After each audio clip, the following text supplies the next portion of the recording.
अस्सलाम वालेकुम, मैं हूं मोहम्मद शफीक और आप सीख रहे हैं पीएचपी के इस वीडियो ट्यूटोरियल में मैं आपको सिखाऊंगा एसोसिएट एरे। तो एसोसिएट एरे में हम की इस्तेमाल करते हैं, वैल्यू और की इस्तेमाल करते हैं इंडेक्स की जगह। किस चीज़ की जगह? इंडेक्स की जगह। तो इंडेक्स का जब पिछले वीडियो में मैंने आपको बताया कि हम इंडेक्स यूज़ करते थे, ओके जनाब। और इंडेक्स में जो है न्यूमेरिक वैल्यू एंटर कर देते और डेटा को एक्सेस कर देते। तो हम क्या करेंगे, अब इंडेक्स की जगह हम वैल्यू और की यूज़ करेंगे। तो आइए जनाब देखते हैं कि हम ये किस तरह करते हैं। पर सपोज़ कीजिए कि मेरे पास जो है बहुत से बुक्स की, ओके जनाब। तो बुक्स के कीमत भी तो होगी, तो उस बुक्स की कीमत को हम जानेंगे कि कौन सी बुक की कितनी कीमत है। तो उसके लिए हम एक क्या एरे, एसोसिएटिव एरे जो है वो यूज़ करेंगे। तो आइए जी जनाब सीखते हैं। तो मैं इस तरह करता हूँ कि पहले आपको जो है सिंटेक्स बताता हूँ कि इसकी सिंटेक्स किस तरह होगी, ओके जनाब। तो पहले की लिखना होगा जी जनाब। इसके बाद जो है आपने क्या करना होगा, इज इक्वल टू लिखना होगा, फिर ग्रेटर देन लिखना होगा। इसके बाद जो है ना आपने वैल्यू देनी होगी। क्या जी जनाब? वैल्यू देनी होगी। तो मैं यहाँ लिख देता हूँ वैल्यू, मैंने लिख दिया, ओके जनाब। तो ये एक बुक की होगी। फिर इसके बाद जो है कामा लगाना होगा, फिर आपने जो है की एंटर करना होगा। इसके बाद इज इक्वल टू, फिर ग्रेटर देन और फिर वैल्यू देना होगा जी जनाब। सपोज कीजिए आपके पास 3 बुक्स है, 4 बुक्स की उसकी कीमत जानना चाहते हैं, क्यों? ओके जनाब। किस चीज़ के ज़रिए? एसेसिविटी एरिया के ज़रिए। तो आप क्या करेंगी जनाब? फॉर एग्जांपल मैं यहाँ लिख देता हूँ, मेरे पास की जगह, एक की जगह मैं लिख देता हूँ, फॉर एग्जांपल मैं ये लिख देता हूँ कि जावा का एक बुक है। किस चीज़ का? जावा का एक बुक है। तो मैं यहाँ इसी तरह करता हूँ, जावा लिख देता हूँ, ओके जनाब। और इसके बाद जो है इसको वैल्यू असाइन करता हूँ। फॉर एग्जांपल इसकी वैल्यू हो क्या हो गई? 99 हो गई। फॉर एग्जांपल एक बुक है जिसकी वैल्यू कीमत क्या है? 99 है। इसके बाद जो मैं एक और बुक देना चाहता हूँ। फॉर एग्जांपल मैं चाहता हूँ HTML एक बुक है, ओके जनाब। ये मैंने HTML एंटर किया और उसकी कीमत क्या है? फॉर एग्जांपल मैं ये कहता हूँ कि मेरे पास इसकी कीमत है 80 है। अगर आप दूसरी बुक्स जो है एंटर करना चाहते हैं तो कर सकते हैं। फॉर एग्जांपल मैं क्या कहता हूँ कि यार, लेकिन याद रखिए कि ये मैं पहले जो है कोड्स के अंदर लिखना चाहता हूँ, ओके जनाब। तो फिर मैं एक और बुक्स के नाम जो है लिखना चाहता हूँ कि मेरे पास एक बुक है, कौन सी बुक है जी जनाब? PHP की एक बुक है। और उसको कीमत जो है, उसकी वैल्यू जो है असाइन कर देना चाहता हूँ। तो वही सेम टू सेम तरीका है, ओके जनाब। इसके फॉर एग्जांपल मैं देता हूँ कि इसकी कीमत PHP की एक बुक की कीमत 70 रुपये है, ओके। तो ये था की और ये था वैल्यू। अब हमें क्या करना होगा जी जनाब? इसके बाद जो है मैं इसे कर दूँ कि इसको ये का सेमीकोलन से बंद कर देता हूँ।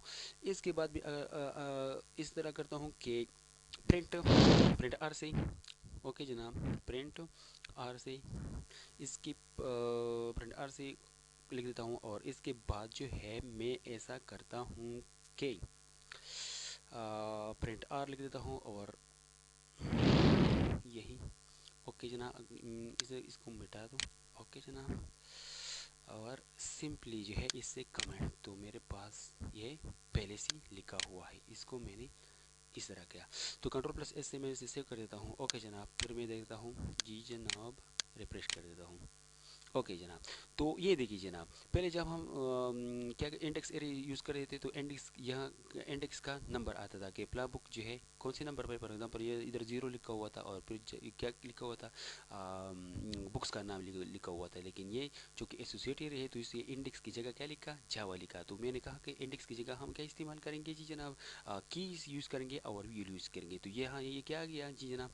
की आ गया। कौन सी की आ गया जी? जावा का एक बुक है जिसकी कीमत क्या है? 99 है। HTML की एक बुक है जिसकी कीमत क्या है? 80 रुपीज़ है। और PHP की एक बुक है जो कि 70 है। तो इसने क्या करके जी प्रिंट आर की मदद से इसने हमको ये शो किया, ओके जनाब। जैसे कि इंडेक्स में होता था कि यहाँ 0 लिखा हुआ था और बुक्स का नाम लिखा हुआ था। यहाँ पर 1 यहाँ पर 0, फिर बुक्स का नाम, फिर 1, फिर बुक्स का नाम, फिर 2 और फिर बुक्स का नाम, ओके जनाब।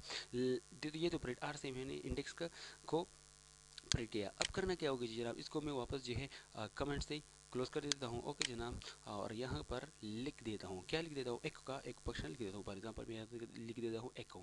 क्या जी जनाब? मेरे पास जो है एको कर लो, किस चीज़ को एको कर लो? वही सेम टू सेम डॉलर वो बुक्स, ओके। बुक्स को जो है वो कह देता हूँ कि बुक्स, और फिर जो है आपने सिंपली वही सेम टू सेम तरीका है। आपने क्या करना होगा जी जनाब, इसके अंदर जो है आपने वो बुक्स, फॉर एग्जांपल आप कौन सी बुक्स की जो है कीमत तलाश करना चाहते हैं, तो मैं यहाँ पर सिंपली लिखूँगा जावा। ओके, तो मैंने जावा लिख दिया। अब मैं इसको प्लस ऐसे सेव कर देता हूँ, फिर आता हूँ किस चीज़ पर, जैसे इधर आता हूँ इसको प्रेस कर देता हूँ, तो ये जी इसने हमें कीमत जो है वैल्यू जो है शो किया कि इसकी कीमत क्या होगी, 99 होगी। अब आते ही जनाब आपने जावा की मालूम कि अब मैं चाहता हूँ कि अब मैं PHP की करना चाहता हूँ कि PHP की कितनी कीमत है जी जनाब, तो मैं यहाँ पर लिख देता हूँ PHP। तो मैंने PHP लिख दिया जी जनाब, और इसको जो है फिर कंट्रोल प्लस एस से सेव किया। फिर मैं आता हूँ जी जनाब, रिफ्रेश कर देता हूँ, तो ये 70 आ गया, जैसा कि ये आ गया है। आप हज़ारों में की कीमत, आप हज़ारों बुक्स की कीमत जो है आप जान सकते हैं। लेकिन ये कौन सी किस चीज़ में जो है हमारी मदद दे सकती है, जब आप डेटाबेस यूज़ करते हैं तो उसमें ये हमारे लिए बहुत मददगार, ये हमें हेल्प करता है, मदद देता है। ओके जनाब, तो ये था आज का ट्यूटोरियल। ओके जनाब, और पिछले ट्यूटोरियल को जो है वो भी याद कीजिए, और इस ट्यूटोरियल को भी याद कीजिए, और साथ ही साथ हमारे चैनल को सब्सक्राइब करना ना भूलिए। वस्सलाम।